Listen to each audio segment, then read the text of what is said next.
就慕尼黑安全会议发表报告，警告世界面临多输风险。王毅昨天在和西班牙外长共同见记者时回应强调，多输不是理性的选择，共赢才是人类的未来。那您对此怎么看？好的，主持人，那我注意到呢，王毅是在访问西班牙期间回答外媒提问时做出这一番表述的。事实上呢，王毅此前刚刚参加了第60届慕安会，我之前在节目中也曾经分析。因为欧洲以及中东两场大规模地区冲突的持续延烧，而且呢，包括乌克兰总统泽连斯基以及以色列总统赫尔佐格与巴勒斯坦总理埃什塔耶等等冲突当事方的领导人，他们呢都来到了慕尼黑。那本届慕安会啊，可谓是规模空前，关注度空前，180多名国家以及政府的领导人和防务主官到会。美国 CNBC 电视台呢，甚至称，这是慕安会的办会史上最有影响力的一届。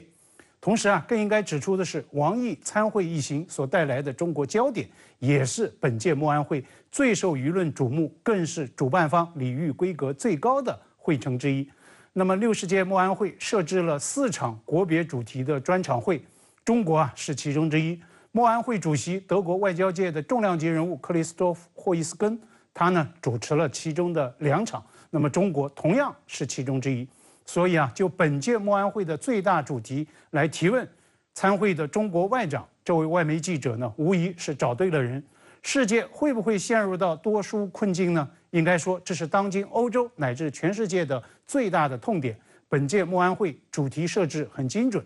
如果地区冲突无法止息，甚至呢持续外溢升级，那么多输就是不可避免、代价巨大的困局。多输的反面是共赢，外媒记者问得到位，王毅答得格外精彩。中国外交部官网下午已经发布了这段实录，篇幅不长，大概900字，但是呢信息量极大。关注大国外交走向与理念，乃至焦虑世界的前途命运，建议啊都该对王毅的这段话来细细研读。我认为对困扰当下欧洲乃至整个世界的最大的痛点，王毅的回答把脉症结所在，开出了对症的药方。那么在您看来，王毅对多输风险与共赢未来的全面解析，释放出哪些重要信息呢？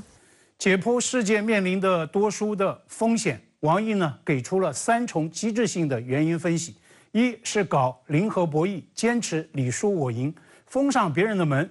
但是呢也堵住了自己的路；二是搞脱钩断链，以去风险为名，搞所谓的小院高墙，不追求跑得更快，但是呢却试图绊倒别人；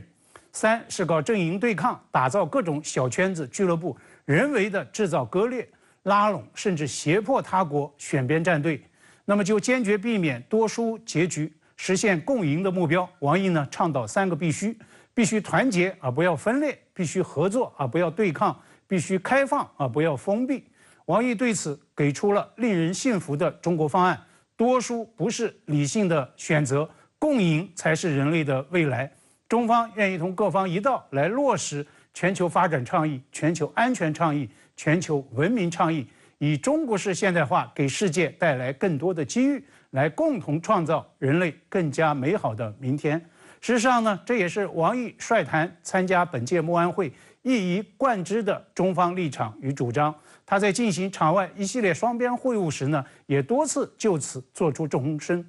那么，王毅在慕安会的中国专场发表主旨演说时啊，他强调，在关乎所有地球人利益福祉的4个维度上，也就是促进全球增长、加强全球治理、应对热点问题以及推动大国合作这些方面，中国愿意成为全球的稳定力量。在我看来，大国的确定性与稳定性，无疑啊是引领这个世界摆脱多输风险的主导性的力量，也正是外部世界在当下的这种变局中最稀缺的一种战略刚需。王毅就对此强调指出，中方在慕安会要传递的最重要的信息是，不论国际风云如何变幻，中国作为负责任的大国，将会始终保持大政方针的连续性和稳定性，来坚定做动荡世界中的稳定力量。下一个中国还是中国。我注意到，这也正是外部舆论最关注的信息点。法新社的电稿标题就说，中国外长强调中国将会成为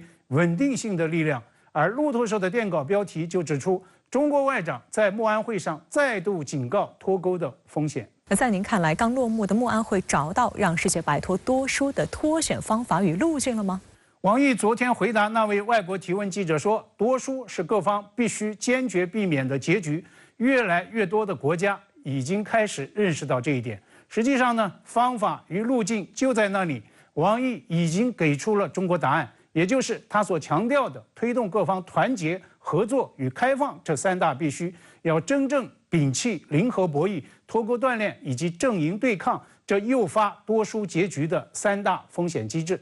所以啊，现在的关键问题就在于，主要大国又将会做出何种抉择呢？这将最终决定两场大规模军事冲突的走向。那么，如果以此来对照本届慕安会的会议进程与磋商结果，答案恐怕并不令人乐观。举个眼前的例子，今天美国 CNN 电视台就慕安会落幕发表评论，用了这样一个扎眼的标题：欧洲对特朗普胜选可能性极度紧张。这呢，让中国看到了机会。我同意 CNN 标题前半句的说法，在欧洲盟国看来，特朗普因素也是这个动荡世界的巨大风险之一。美国前国务卿希拉里上周末更是在出席慕安会的一场小组讨论时就明确发出警告：一旦当选，特朗普将会推动美国退出北约，他真的会这么干。希拉里的最新警告无疑会让欧洲盟国的这些个恐慌值再度拉满。但是呢，我坚决反对 CNN 标题后半句的这种提法。那么这也正是胁迫选边站队的零和博弈思维与阵营对抗做派的最直观的体现。慕安会主席主持了中美两场国别会。如果说王毅的主旨发言带给世界的是稳定与确定性，那么美国副总统哈里斯的发言能有同样的效果吗？估计霍伊斯根本人他作为主持人是心中没底的。本届慕安会3天会期进行的首场小组讨论就聚焦供应链议题，但是呢，主题被人为设置成大国竞争下的供应链安全。那么这也意味着经济产业议题被政治化、安全化的逆流所裹挟，在慕安会上仍然是一个显性的操作。那么这也就难怪欧盟竞争事务专员维斯塔格，他呢会在慕安会上公开谈起欧盟上周五针对中国产列车的最新的所谓产业调查，扬言欧盟 absolutely willing， 也就是绝对愿意利用贸易工具来反制欧方认定的所谓中方不公平的贸易竞争。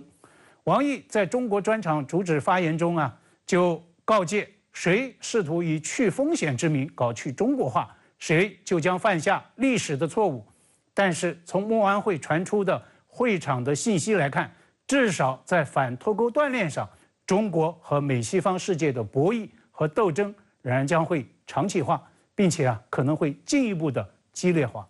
好，谢谢广阳先生在线和我们分享您的观点，谢谢。